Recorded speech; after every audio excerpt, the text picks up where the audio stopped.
नाज़रीन, हमारा जो प्रोग्राम था, आज के एक बुज़ुर्ग जो गार्बेज उठा के अपने घर का निज़ाम चला रहे थे, तो उनसे जब हम इंटरव्यू ले रहे थे, उसी दौरान ही हमने क्या देखा कि एक शख्स इनके पास आया और उन्होंने ये कहा कि बाबा जी, आप हफ़्ते में एक बार मेरे पास आ जाया करें, मैं गाड़ियों का काम करता हूँ, उसमें से जो भी चीज़ें हमारे पास राड वगैरह या जो चीज़ें ऐसी लोहे की होती हैं वो मैं आपको दे दिया करूँगा, उससे बेच के जो पैसे आएंगे वो आप रख लिया करेंगे। और सिर्फ यही नहीं, उन्होंने कहा कि मैं अपने पास से जो पैसे हैं वो भी मैं आपको दे दिया करूँगा, कुछ ना कुछ जो मेरी इस्तात है वो भी आपको दे दिया करूँगा, ताकि उससे आपका निज़ाम चले। नाज़रीन, यही हमारा मकसद भी है।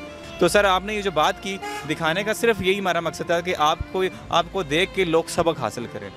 बस इनसे मेरी यही गुजारिश है जी कि हर हफ्ते मेरे पास आ जाया करें। मेरा ये गाड़ी का छोटा मोटा काम है, ठीक है। मेरे पास जो भी हफ्ते में सामान जो इकट्ठा होगा, जम होगा, मैं अक्सर देता हूँ, लेकिन ये भी आ जाएंगे। जो पैसे भी हुए, नकद भी हुए, मैं जो मेरे हाथ में तौफीक है मैं उनको इंशाल्लाह दूंगा। ये हर हफ्ते में मेरे पास चक्कर लगाएं। बहुत अच्छा काम है वैसे ही। ठीक है। कोई बीमार हो जाए आपके घर में तो फिर क्या करते हैं, पैसे कहाँ से लाते? बीमार हो जाए सर जी, बस फिर अल्लाह अल्लाह करके घर पे बस सब जो भी चीज़ें अल्लाह को आसरे पे करते हैं।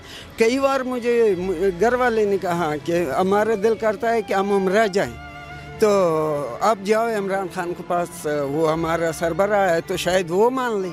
तो मैंने कहा वैसे बोलने से तो हर बंदा, अगर मेरा ये आवाज़ इमरान खान तक पहुँच सकता है तो हमारे ये अल्लाह पे भरोसा है। हम लोगों की अपनी मजबूरियां भी देख रहे होते हैं कि उनके वसाइल कैसे चल रहे हैं, उनके घर का रोज़गार कैसे चल रहा है।